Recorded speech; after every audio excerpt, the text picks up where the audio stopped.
Group G, this is the only group not to have a debutant in the group, and it's also another completely New Zealand-based group for their round games. Let's start off with Sweden, ranked third in the world. These are genuine World Cup contenders. What can you tell me about the Swedish women's national team, Kath?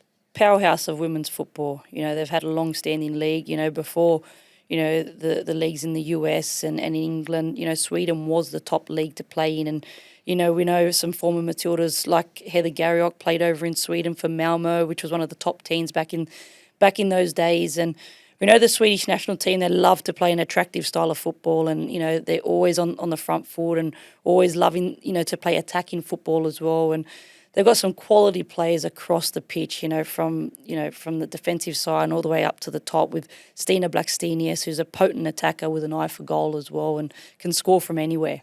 And of course, teammate of Steph Catley and Caitlin Ford at Arsenal is Stina Blackstenius, and as well players such as Sofia Jakobsen, Fridolina Rolfo. They've got some serious talent in their final third. They won silver at the last two Olympic Games. So what's it going to take for this Swedish team to get over the line? They always seem to be there or thereabouts in major tournaments, but never quite taking that gold medal.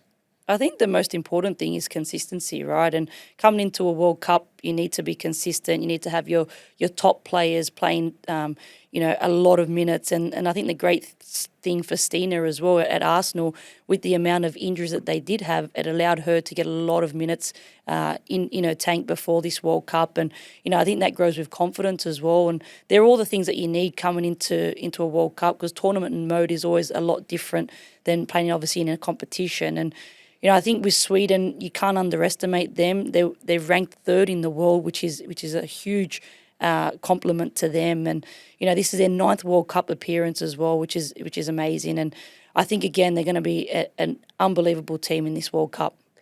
Another European nation in the group, Italy, ranked 16th in the world in their 4th World Cup appearance. And this is the first time that Italy have ever qualified for consecutive Women's World Cups. How do you think Italy are going to go in just a few weeks' time? This is going to be a great World Cup for Italy. I think, the growth of the Serie A, which has just gone pro as well, which is a massive thing for all those players. They've been pushing for this for a very, very long time. And I remember in the last World Cup we spoke about, it's like unleashing a beast now in Europe, with all these countries now really getting on, this women's football bandwagon and, making their leagues professional. And this is going to be huge for Italy. And we've got a bit of an insight as well with the captain, Sarah Gama, who's also been left out of the squad, which is a huge upset for that team. She's also the captain and plays for Juventus. But Italy, again, another powerhouse in football. Maybe not on the women's stage, but again, their 2nd consecutive World Cup, and I'm sure they're just going to grow from the last one. So on that point, the Italian captain being left out of the squad, is there an injury there? Do we think this is a political decision? That's a huge omission.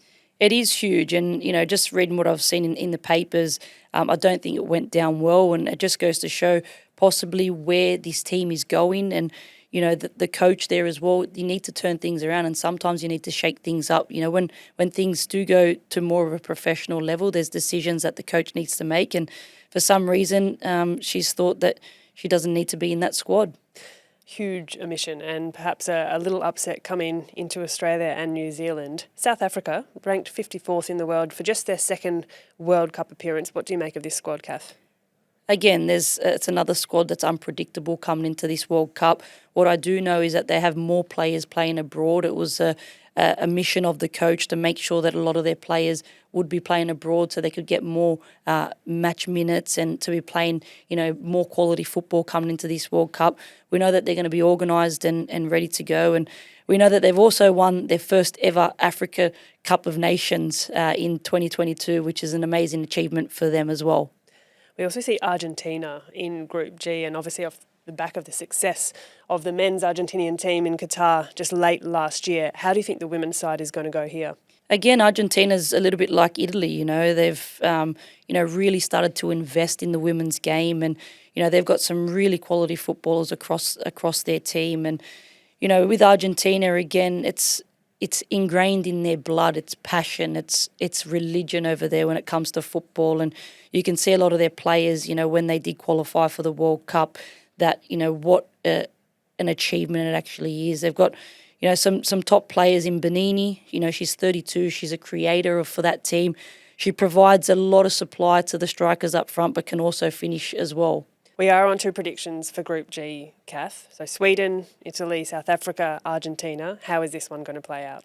Well, I think Sweden's going to top the group, but I'm going to be a little bit biased here with my mum and dad both being born in Italy, and my first love for football was, watching the Italian men's national team. So I think Italy's going to come in at second. Yeah, I can't disagree with you on that. I think Sweden, I think they're too good. I think they are genuine contenders to lift the World Cup, and I think Italy are going to be close behind them as well.